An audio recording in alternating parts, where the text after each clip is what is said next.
before we implement any changes, we really look into it, like what problem are we trying to solve. If you want your freedom, the way to achieve that freedom is by having good systems. Processes and procedures are the foundation, like the freeway that gets you from point A to point B. It's not like I'm never going to go and say, oh, what you're doing here is wrong. How is it working for you? What do you see? Can we improve? Do you want to improve? Some people don't. Our job is to ask the right questions in order to identify what is it that the owner is doing when they're selling? What is it that they're doing? How are they doing this? What do they say? What do they promise? This is the Relentless Pursuit of Winning podcast, where we are here to educate, equip, and inspire people to build extraordinary companies. We're so glad you're here. Don't forget to like, subscribe, and hit the bell so you can get updates every time we drop a new episode. Now, let's get it started. Hey, folks, welcome to another episode of the Relentless Pursuit of Winning podcast. My name is Rick Meekins, and I have in the studio, I'm excited to bring to you Adi Klevit. How are you, ma'am? Doing great. How are you, Rick? I'm doing well. I'm the weather's cooling off, it's turning into fall, it's not so blazing hot out there. So it's always a good thing. How's the weather where you are? Great. Sunny, beautiful. Very good. Life is good. I tell you. Folks, if you haven't done already, I would love it if you would like, subscribe, and hit the bell so you can get updates every time we drop a new episode. And with that said, let's get it started. Hey, can you do us a favor? Can you introduce yourself? Tell us who you are, what you do, and why you do what you do. Absolutely. So my name is Adi Klevit. I am a process consultant. I'm all about processes. So I am the founder of Business Success Consulting Group, where we create, document, optimize, and implement processes and procedures so businesses can grow and thrive. That's what we do. And I have a team of consultants and technical writers that we work with fast-growing companies that are lacking consistency to bring order and to give the founders the freedom that they deserve by extracting them out of the day-to-day operations by creating those playbooks that their team can follow. What's your background? I know you studied engineering and you've done other stuff. Tell us about that. Yeah, so my background is industrial engineering. I love bringing order to companies. We work with hundreds and hundreds of companies, bringing order, creating procedures, implementing it with the staff, and that's what we do. That sounds kind of fun. It is fun. It is a lot of fun because you can see the changes. You can see going from chaos to organization, order, and people actually understanding what they're supposed to be doing. People realizing that, oh, there is a certain way that I can do certain things, and I know what the outcome is going to be, where we put in consistency, predictability, efficiency. So it's a lot of fun. It's actually very creative to do that. Yeah. And creative in what way? Because you are creating a process from scratch. I mean, even if the process exists, you are creating this flow chart, and all of a sudden you look at it and it goes, oh, wow, okay, it exists. This is the process. I can follow it. It can be creative in terms of figuring out how we can make it better. What can we change? Should we change the sequence, or can we add automation, or is there a tool that can actually resolve some of the challenges and the bottlenecks? So it takes that creativity of figuring out how to do things and what sequence and when. Yeah. I know.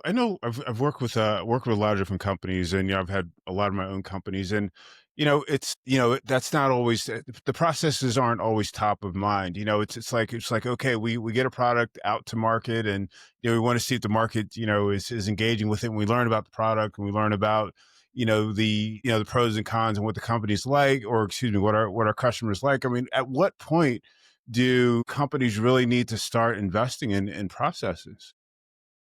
It's a good question. There's different levels of investing in processes. So when you start and we create a process, it's a good idea to jot it down and know what you're doing, so then you can always improve upon it. So my answer would be, from the beginning, you should do something. At what point can we help, or at what point do we help? We work with fast-growing companies that want to scale and grow. So they're already established. They have about 10 plus employees. I mean, usually they have more, but I would say minimum. Because before that, you can do it yourself. You can figure it out, or at least have some semblance of a process, so you're not lost and are all over the place. So You can do it yourself at that point, but once you cross a certain threshold, and you will know what it is because there's a lot to do, there is a lot of activity going on, and you would like to put some order in, that is the time to start looking at it and implementing. I like the idea of working with the growth stage companies, companies that are achieving growth, because I imagine you find it a lot easier for those companies to scale because they're able to bring in people and get them up to speed faster. Is that kind of the premise behind it? Yeah, and in order to grow correctly and to scale, I mean, scaling is different than just growing. When you scale, you're expanding your operation, but you want to do it in such a way that you're still profitable, that you don't just add, because growth can also imply adding more staff, adding more resources, which is fine. You do it also when you're scaling, but you want to do it in such a way that it's controlled and that is intentional. And in order to know where to add more resources or add more staff, you need to understand your processes because then it Mm, becomes like a map and you go, okay, here I need to add more to reinforce it in order to work better. Here I have enough people doing it. Here I can use AI. Here I can use another type of automation. So you need to have that roadmap and then you can allocate your resources accordingly. But also, as you grow, as you scale, and you hire more people, you want all of them to be on the same page. And that consistency and everyone on the same page will be accomplished by having well documented processes and procedures. mm. So so we're looking at a growth stage company. Everything is going, as quickly as possible. Got 10 people on the team. 10 or more. I mean, we can have like even, oh, but you're talking to the steps, to the steps. Yeah. Yeah. So we've got these folks. I mean, how do we pin them down? It's like one thing to have a process. Hey, this is the way I do this, and perhaps somebody else on the same team doing the same thing is like, this is the way I do this. How do we pin this down to get the right process, the best process for the company? I mean, it's one thing to put things in order, but something else entirely to make sure that it's efficient. Right. So, first of all, you have to start somewhere. So, you identify the process that is giving you the most challenge, the process that you know that if you're going to improve it or have it documented will create the biggest results. So, we start there. Hmm. Once you know what that is, then you know you identify what is the input, where is the start, and what is the end. Where does it end? You also want to identify the different communication and input to the process and what do you do when you're done, who do you communicate it to, who do you give it to, who gets affected by it, and also all the decision points in between the input and the output, all the steps, major steps and decision points. So you lay it out and you map it. Basically, we like to use a whiteboard with sticky notes, all electronic but still the same concept, and you can see it from beginning to end. So you have the high level mapping of it. Then you go into each one of the steps. How do you do that? What are the actions? Who is in charge of it? What is the input? What is the output? What are the decision points? What are the actions? Once you map it and you write it, I mean, I would suggest writing all the steps. Then ask yourself, how do I feel about this process? I mean, are there any inefficiencies? Can I do better? Or is it something that is working? If I have bottlenecks, what are they? Is it a people problem or a process problem? How can I improve upon it? So, all those aspects, when you have them laid out and understood, then you can also make improvements. Now, what I also suggest is that you measure those improvements because otherwise, how do you know that what you just did is working? If you don't actually have measurable results or a way to measure your results, it's going to be a problem. So that's therefore it's very important to measure those results. So for instance, we have a process, let's take a plumbing company. And you're right, you're identifying your processes, but one of the problems is, let's say, the process of finishing a job. So one of the problems is that we get callbacks. We get callbacks from customers and they say, hey, you forgot this, or this is not working, or I turn on the hot water and it's not working. Well, it shouldn't happen because you should have turn on the hot water before you left and make sure that it's actually working, right? Or have the client sign off on it that everything is fine. So the number of errors will be a measure. We identify the process, we write a process. Okay, what do we do? How do we finish a job? How do we get a signature? How do we get the payment and really work out the process? And one of the things we want to measure is the number of callbacks. So if right now we have 10 of those a week, Well, are they decreasing because we are using the process? They should be going down to zero. And if not, what is happening? So how do you so we've got the we've got the measurement tools, we've got we have the process in place. How do we manage adaptation? It's like one thing to give someone a process, something else entirely for them to actually do the process. 100%. And that is a big part of our project. It's not just documenting the procedures, but it's also making sure that they're being followed by everyone. And the adaptation stage is we have an 8-step process of rolling it out and making sure that they're being adapted all the way from mindset, because you have to have a shift in mindset. You have to have a process driven culture. People have to be behind it. And like you mentioned in the beginning, it goes by the wayside because it's always the next deal or the next fire you have to put out, or people are busy, the new ERP system, the new CRM, the new website, whatever project, other projects you have. If you don't have processes in place, you don't have the clarity that you need. You don't have the infrastructure. You don't have the foundation that will support the expansion, because all the other actions that you are taking are geared towards expansion. You want a better website, so you get better leads. Great, you're going to get more leads, but then what?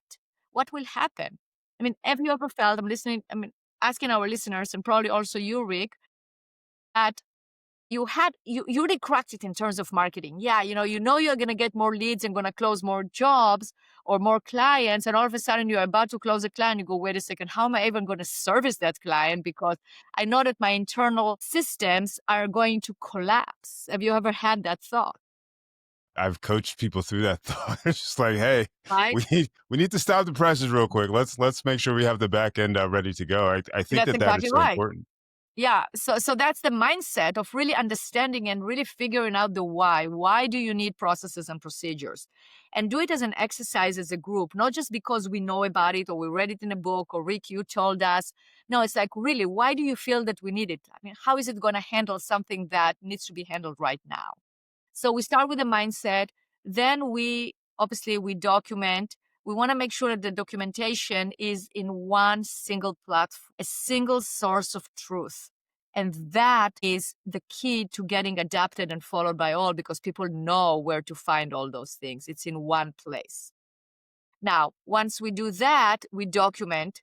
The documentation has to be written in the voice of the company. It has to be simple. It has to be correct. It has to be easy to read.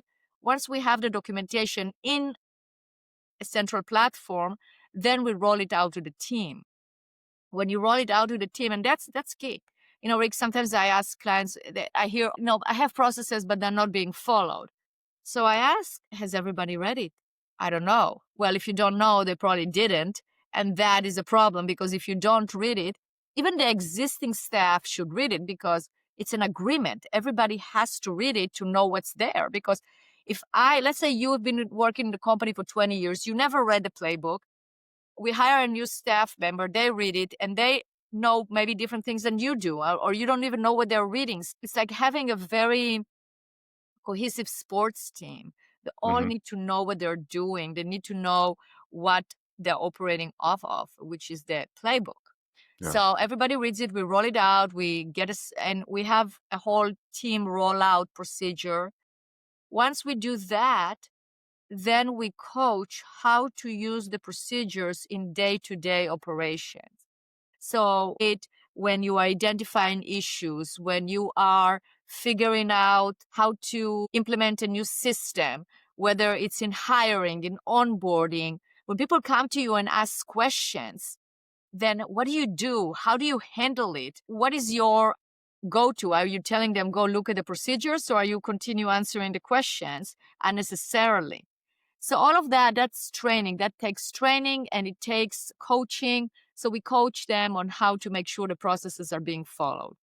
And another part of it is also making sure to coach how to maintain the processes. Because as you know, you can write a process right now, but then maybe it will be obsolete 2 weeks from now because you just got a new system or something happened and you realized a better way to do that. You went to a conference and you found out something else. That's okay. But because you have it documented, you know where to go and where to make that change. And it's not going to be a change to the whole process. You can look at the procedure and you go, step 5 now can be improved, or step 5 can be different. And then you make a change just to that. Yeah, yeah, yeah. Have you ever walked into a situation where, I don't know, you just had a feeling like something wasn't being done correctly? So, for example, you use the customer journey, for example, and they get a lead that comes in, and they have a loose process of how to manage that, and they've got some steps, but it's not. You look at their process, and you just go, that's just wrong. I mean, what do you do in that situation? That's a very good question. So, if it's wrong, they probably already know that because we're working with companies that are fast growing, but they're successful. Hmm. So they know that there is a bottleneck. They already know. It's kind of like when you go to the doctor, you already know something is not right, but you don't know what it is. So you're asking for help to identify it. So the people that we already work with, or the companies that we work with, they want our help. They brought us in so they can be more efficient, or there will be consistency, Yeah. or they want to find out where the bottlenecks are. They want to tap into our experience because we work with other companies like theirs. So we bring it up, but once you identify existing state and you map it, they go like, why are we doing this? This is not, no, let's do this or let's do that, or here's what the problem is. So it's very collaborative approach. And Hmm. we bring it up with, we're expert at change management. So it's not like I'm never going to go and say, oh, what you're doing here is wrong. So how's it working for you? What do you see? Can we improve? Do you want to improve? Some people don't. So Yeah. it's really asking a lot of the right questions in order to get to it.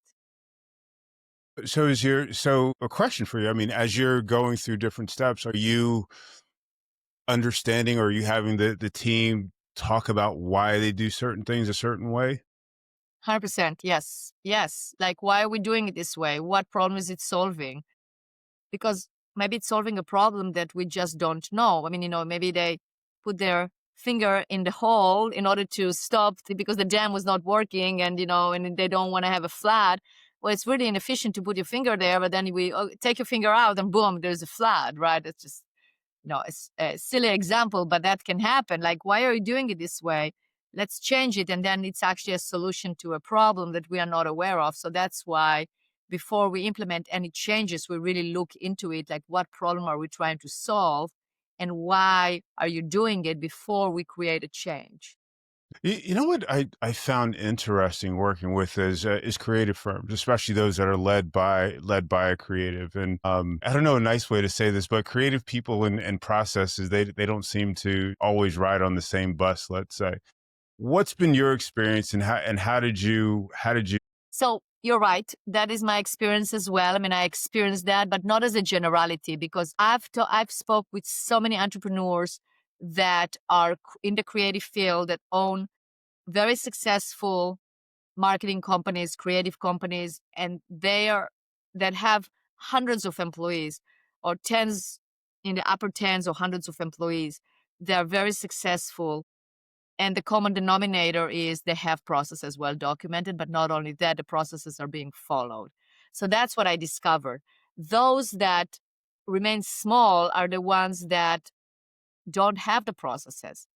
And even the bigger ones, if you have the visionary, the founder that doesn't like processes, they have somebody there that the second in command, the COO, the integrator, whatever you want to call them, that is pushing processes, and the visionary is smart enough to know that they should get out of the way and let that person and the rest of the staff use processes, so they are not getting in the way of implementing processes. It doesn't mean that they are going to be the champions, or they're going to be the people that are going to follow through with that, but they are going to be the ones that are going to um, they still need to endorse it and explain why it is important. Yeah, I was always been always of the belief that if the founder wasn't the champion, wasn't the one that was saying, okay, this is how we do things, et cetera, that whole process was much more difficult. And you talked earlier about having a process driven culture in the organization. So it's like, I like what you said though about having the operator on staff, because I've seen where that has that has been that, that point that enabled the organization to operate the way that it needed to. I was working with one company though where the operator was actually like, over, the owner came back and told the staff that they didn't have to listen to the operator, and that was just a Yeah, exactly. So they're sabotaging their own operation. I mean, what are you yes, doing here, exactly. right? So I do believe that, you have to know what your strengths and weaknesses are, what you Yeah, like, what you don't like, what energizes you and what doesn't. yeah. Then stay out of the way and get the right people in the right seat that will push through to what you need with what you How do you educate people on that though? conversations, explanations. I mean, asking the why. I mean, that's a big one. Like, what will need to happen for you this project to be a success? Well, I want this and this and this. Okay, good. So here's how we're gonna do that. But let's make an agreement here. This is what I need from you. This is what will work. I also educate people by getting them the responsibility of staying involved and doing things. Yeah, yeah, yeah, yeah. Have you ever seen a situation? Or let me backtrack from that. So you're working with a company, growth stage, they're busy, and they're at that point where the founder is heavily involved in what's going on in the day-to-day operation. So they don't necessarily have the process, but the founder's just, kind of pointing and clicking, so to speak. When you're going in to do the work that you do, how do you make sure that the staff isn't overwhelmed by the amount of change that's going to be required to get the organization clicking so it can go through, its growth, its scaling stages? Right. So again, we apply the change management principles. We are experts at that. So it will never be going in and everything, just rattle everything and change everything.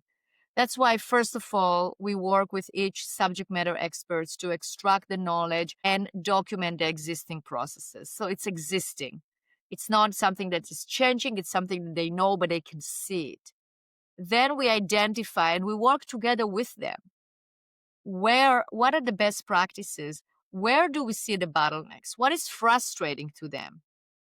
And identify that and seeing what are the low hanging fruits, what are the things that we can start with in order to eliminate those bottlenecks that will actually create the biggest impact. And we identify what it is, and we don't make changes all at once. It will be maybe one thing that then we can measure, and then you can see success. And you go, okay, that was successful. Now I feel like my life is better because I don't have to do this, this, and that, or I was able to produce more. I was able to close more people. My commission is higher. Whatever it is, that is what is it in it for them. And they see the wins. It's small little wins that accumulate in order to get the big win. That is key. Hmm, hmm, hmm. One of the conversations I've had recently is about founders in particular. Founders taking a role like a sales role. They're going out and they're winning all the business, but it gets to a point where we've got to they're hitting the 2, 3, 4, $5 million mark, and we've got to be able to hand off that sales activity to a salesperson or sales team, but the process isn't documented and it's not necessarily one that can be handed off because they may have been getting all of their sales through relationships. So how do you work with a company in that stage? Well, that's what we do is we create the processes, and in that stage we go, okay, you need a sales process so you can actually hire somebody to replace you. So that's the knowledge transfer. And I love those. And I've done many of those myself, my team done many of those. And especially I like the complex one where the owner says, well, it's just the way I am. I don't know how to write a process out of it. You can create a process of my sales process. I just go and talk to people and I don't even know what I say. Just me. I can close. Well, we have a problem there. You're never going to be able to scale. So Hmm. our job is to ask the right questions in order to identify what is it that the owner is doing when he or she are doing the sales. They're doing selling. What is it that they're doing? How are they doing this? What is exactly the sequence? What do they say? What do they promise? And then from there, we also create the sales collateral that others can use. Presentation, a proposal, step by step. What's your process? What are you going to show the prospect? What are you going to say in the beginning? What are you going to say at the end? Now, we're not sales consultants, so we're not necessarily going to teach you the methodology, but we're going to extract, we're going to observe, we're going to learn, and we're going to extract what is it that the owner is doing so we can create a sales process that can be replicated. Got it. Got it. Got it. Okay, that makes sense. That makes sense. So when looking at our processes, one of the things that you talked about earlier was integrating technology into the process. What does that uh, kind of a step by step? What does that look like for a company? Yeah, that's an excellent question. So, and that's a big topic right now because, as we all know, AI is really, we all get involved with it. We're all involved in AI. If we are not, then we are behind the times and we need to. So, the way that it looks like is that we need to have well documented and understood processes in place in order to know what technology to use. So we have clients that come to us because they want to use technology, but they want to first of all identify the processes so then they can figure out what technology to use. We also have clients that, they bought into so much technology and they have so many software and so many subscriptions. I'm sure nobody is guilty of it, not myself, never done that, right, Rick? I mean, it's kind of Right. like, oh, this is a new one. It's only $10 a month. So let's try that and it will resolve this. And this is only this and only that. And before you know it, it's like one of my clients told us he was able to cut like thousands of dollars a month by canceling a lot of subscriptions that nobody was using. But so we have clients that come to us and say, we have all this technology. It doesn't fit one to another. I don't see where it actually fits the process. So first of all, we document the processes and we figure out what technology they're using for each one of the steps and see if it can be integrated, if maybe there is it's duplicatable software or duplicated software got duplicated here and we don't need all of it. So it really depends, but the technology is always on top of the process. The process is the foundation, and then the automation, the agents, the technology is on top of the process. That makes sense. That makes sense. Have you ever recommended to a company that they're going from using five or six different software to a single solution? We are not technology experts, so we are not the consultants that will recommend that because we are not familiar with each and every software, but we definitely work with the technology experts, with the ITs or the technology consultants, looking at the process and going, yes, we can integrate it. So the way that we work, for instance, I'll give you an example. We're working with a client that has a big roofing manufacturing and selling company, and they use different bits of technology. We documented the entire process, we mapped it out, and then they were able to take that to a vendor that gave them a one solution from beginning to end, because the vendor was able to see their entire process and they said, yes, I have a solution for that, and I have a module for that, and I have a module for that. So that 100%, in that regard, yes, we have done that. So in order to do that, do you have to how does your team I don't know, do you guys customize work with an IT company to customize the software? How do you learn the software to make sure that it's going to work for the company and then make sure the company's learning it and using it?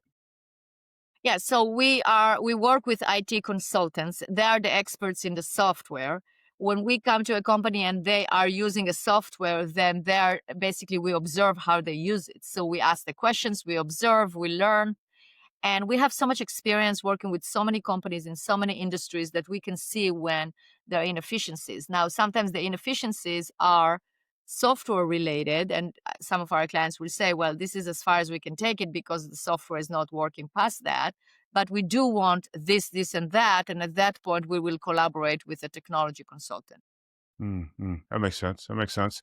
Talk to me about the ROI, the return on investment for this type of works. I've got, I'm in growth stage, my company's operating and I bring you guys in and say, hey, we've got a mess here. I need you to fix it. What should I expect from an ROI perspective? So that is one of the things that we determine at the beginning of every project is what will need to happen for you to know that this project was a success. And some people say, well, my staff is using the processes, not that many questions, onboarding time is less. But I always take it a step farther and I go, okay, how much is it worth for you? Mm, Sometimes, it's like the commercial, it's priceless. From like an example of a client that wanted to go to his daughter's sports coaching sessions and he wasn't able to because he was working 16 hours a week, and now he was able to. That's for him priceless. He didn't put a price tag on it. But Yeah. for instance, but there will be things you can put a price tag. It's like if right now we are writing, let's say we create a procedure for you and we'll take the same examples of callbacks and errors. Each callback costs you a lot of money. Even if it's, oh, I'm just going to the customer for another 15 minutes. Well, it's never a 15 minutes. It's the drive. It's not only the time that you wasted sending them back to a customer, it's the time that you were not able to service another customer. So you combine those two. Is the money you lost by sending and the money you lost by not being able to service another person. So you combine that. So 10 callbacks a week, what does that translate to? It can translate to $10,000 because you're also missing on other things, or maybe more. It can be much more. Like for instance, we had a CPA client, and it was, oh, I'm just answering questions. So I'm the one who is training the new trainees. Where you're a senior partner, how much is your hour actually worth? Oh, I don't know, $300, $500 an hour. And no, because when you go and talk to somebody and you sell them, and it's a new client and it's a very valuable client, but you did not have the time to do that because you had to train somebody and stay in the office and train them, you might have lost right there $100,000. It's not your hourly billing rate, it's the potential income and also the mistakes that are costly. So that is how I look at return on investment. When you're working with us, we want to make you that investment back, but in a very specific way, because what we are doing is we're creating the process for you for everyone to follow. If it's followed, it will solve a problem. What's the price of that problem? So that is how we measure return on investment. Have you seen companies where you've, just by implementing your work, on the customer side of things, have you seen companies where their customer retention has increased or their customer satisfaction has increased significantly? Absolutely. Absolutely. One company we were working with, and we were able to train the customer service reps very fast, and they were up and running very fast as before. I'm training, I'll put you on hold. Let me ask my supervisor right now. And that solved that because within a few days, they were just up and running and very competent. Another thing is like, another company we were working with, we were able to decrease the shipping time, basically the amount of time between purchase to receiving the product. And it's because internally we did some process improvement where the team was able to create that product much faster. Another example is a marketing company we were working with, that the backlog and the bottleneck will always happen with the deliverables of getting the information from the client, then processing it. By the time you get the information from the client, then you're already on another client's job and this one is waiting, etc. So we really streamline the deliverables where and when the production was so much faster that they were able to get the solutions very fast to the client. Another example is a construction company where we worked out the onboarding process of a new customer. So there was a lot of we saw where the process is failing, and that it was in terms of points of communication, like really good communication to the clients. That was not happening. So you can sign up for remodeling your home. It's a high-end home.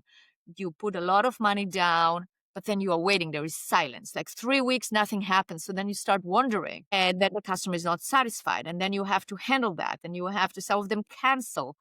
So by integrating specific, very simple things in between those 3 weeks of ordering the materials and all that, and the silence and getting it onto the schedule, there was continual communication to the customer.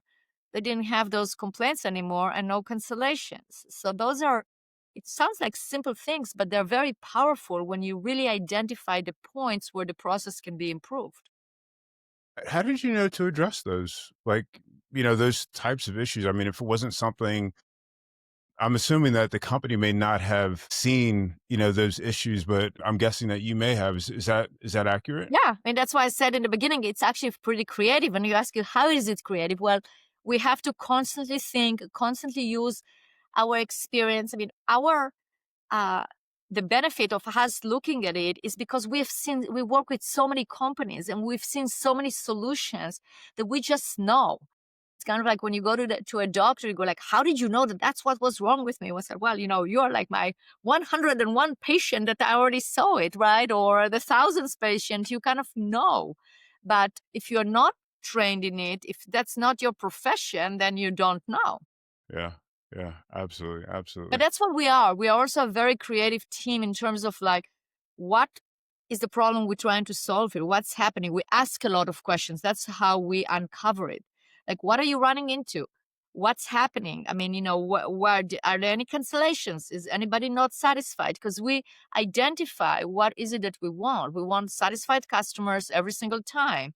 We want fast turnaround. We want to increase profitability. Where are the profitability suckers? What is it? What are the time zappers that people are just doing work over and over again? So when we identify that, we know where to go. What happens when you run into issues with perhaps staff problems, whether it's turnover, low performance, productivity, and I'm saying more from an attitude perspective. How does your work impact that? So we're trying to get buy-in from everyone because we don't believe in enforcing things or here I am, I got hired by the owner, now you're going to do whatever I tell you to do. No, that doesn't work. We need to have the people that we work with, we want them to be willing and we want to have a buy-in.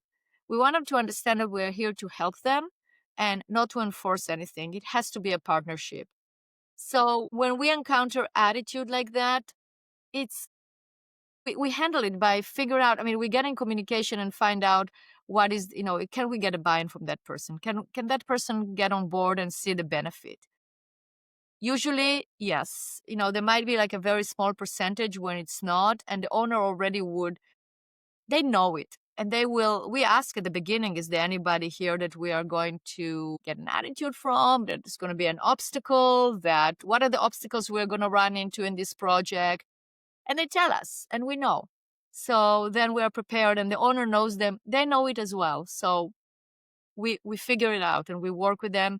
Because again, it's a partnership. It's working together. It's not us against somebody else. It's us working together with the team. Yeah, that makes sense. Do you see a lot of I guess employee satisfaction improving as a result of your work? But yeah, 100%. Yes, all the time. Yeah, like the examples I gave you, plenty and many. Otherwise, we want to have a win in every single project. We want to make sure that we are successful. We want to make sure that we make a difference. So yeah, What was your biggest, what is your biggest, your favorite, project, like, your favorite turnaround story? I love our clients. I love the stories, and you should see our Slack channel internally. I post every success story there, and I'm so proud of my team when we do that. I have so many. Just yesterday, a client told me that they presented the documentation that we created to another advisor that is advising them, a financial advisor that is advising them, because they wanted to show them some of the procedures. And they said that the person just, their jaw dropped. They go like, wow, who documents that? That's amazing. So this is an example. Another one is a client that just told me a week ago how much we changed the culture in the organization because now it is so easy to onboard an employee, but a new employee. But I think my favorites is the one that we create an impact internally on the culture. Like that client I mentioned that now he was able to go to his daughter's practices. That was huge. I mean, he was so proud of it. Or I had another client that what she wanted is she wanted to pick up her daughter from kindergarten one time every Tuesday, one time a week to do that. So the nanny doesn't do it every single day. So she can have some time, with her daughter. And she was able to do that. So that's, it's an impact on people. When a client tells me that were able to take a 2-week uninterrupted vacation and the business was doing well. Mhm, When one of our clients sold his business for 2 times the price that he expected. Another mhm. client was able to open a second location and relocate his family to a place where he wanted to live at. I mean, all those things are made possible because of the systems, because we were working together with the clients. And those are the things I'm proud of. Yeah, I can imagine. I can imagine. You've probably got stories, companies that you worked with 10 years ago that are, have done phenomenally by now, I guess, right? Yeah, absolutely. And we follow up with them and we make sure. Yes, absolutely. Amazing, amazing, amazing. One last question for you. One of the something you alluded to a while ago was changing processes. So we've got something that's working, and we have a change in the business. Whatever that's going to look like. How do you work with the team to update that and make sure that everybody's on the same page with the new process? That's a very good question. Again, I'm going back to the same thing. The stable thing is that you have your existing state, what has been done until now. So everybody is in agreement on that. Once you have that, then you can bring the next foundation. We can make small changes, but sometimes it's big changes, but we know what we are changing. Because think about it like that. If you did not have the process documented and it's just in your head and it's vague and it's nebulous and we don't really know what the steps are, and now I'm saying, all right, Rick, we're going to change everything. What, like, how do you feel? I mean, you feel probably confused. You feel like, whoa, like my whole world got shaken. I don't know what's going to happen. As opposed to if I show you a map and I go, Rick, look at this map. Okay. This is where we started the process. These are the steps that you're doing right now. This is where it ends. This is what you've been doing for the last 5 years, right? Yes. Okay. Do you feel like a little bit more grounded when I show you that? Good.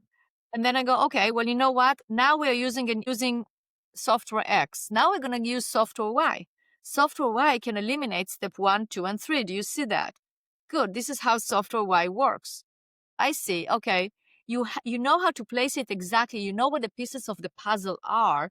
It's not like I don't even know what the puzzle looks like. It's kind of like the first method is like having a puzzle, jigsaw puzzle that you don't even know what the final picture looks like, but it's 1,000-piece puzzle. And I don't know what the final picture is. And everything is changing and you just feel so confused. You feel puzzled. But then if you actually know what the final picture is, but it was a picture with maybe clouds and now it's going to be a sunshine. Okay, good. So now I know the changes from here to here. Those pieces are changing. Those are not. Maybe all of them are, but we're going to take them in phases. So the more, when you make it gradual and you explain the process, it gives a lot of certainty to the people that are involved. That makes sense. That makes total sense. That makes total sense. I love the collaborative approach. It's we're walking through this whole process together, and you've said that a number of times, and I just see that as so important. So thank you so much for that. What is something you want to leave our audience with? That you should start your systematization journey. Don't wait, because yes, it does take time. It does take work. But you probably thought about it already 5 years ago, 10 years ago. And if you would have started then, by now you will be done. And if you want your freedom, the way to achieve that freedom is by having good systems. It's not the only thing in a business, and I know that there are many components, but processes and procedures are the foundation that if you don't have that, all the other efforts that you're putting in, whether in terms of the marketing, the sales, hiring good people, that's the foundation. It's like the freeway that gets you from point A to point B and putting everything else that you're putting on top of it to get there. Yes, yes, absolutely. I agree with that 100%. If someone listening to this or watching this says, "Hey, you know what? I see our company has a problem." How should they get in touch with you? Good question. I'm on LinkedIn, Adi Klevit. Very easy to find me. You can also call or text at 503-662-2911. You can go to successreplicated.com and download our free ebook. You can listen to my podcast, The System Simplified. You can email me at adi@bizsuccesscg.com. That's B-I-Z, success spelled out, and CG for consulting group. A lot of ways to get a hold of us. Outstanding, outstanding. And what's the ebook about? The ebook is about how to increase profitability through systematization. Oh, I love it. I love it. I love it. Folks, we are going to put all of that on our show notes so that if you're interested in getting in touch with Adi, you'll be able to go there and get whatever information you need to. Thank you so much for being on the show. I really enjoyed our conversation, Adi. Thank you, Rick. You're a fantastic host, and I enjoyed our conversation as well. Thank you so much. Thank you so much. Folks, thank you so much for watching or listening to another episode of the Relentless Pursuit of Winning podcast. Keep winning. Absolutely.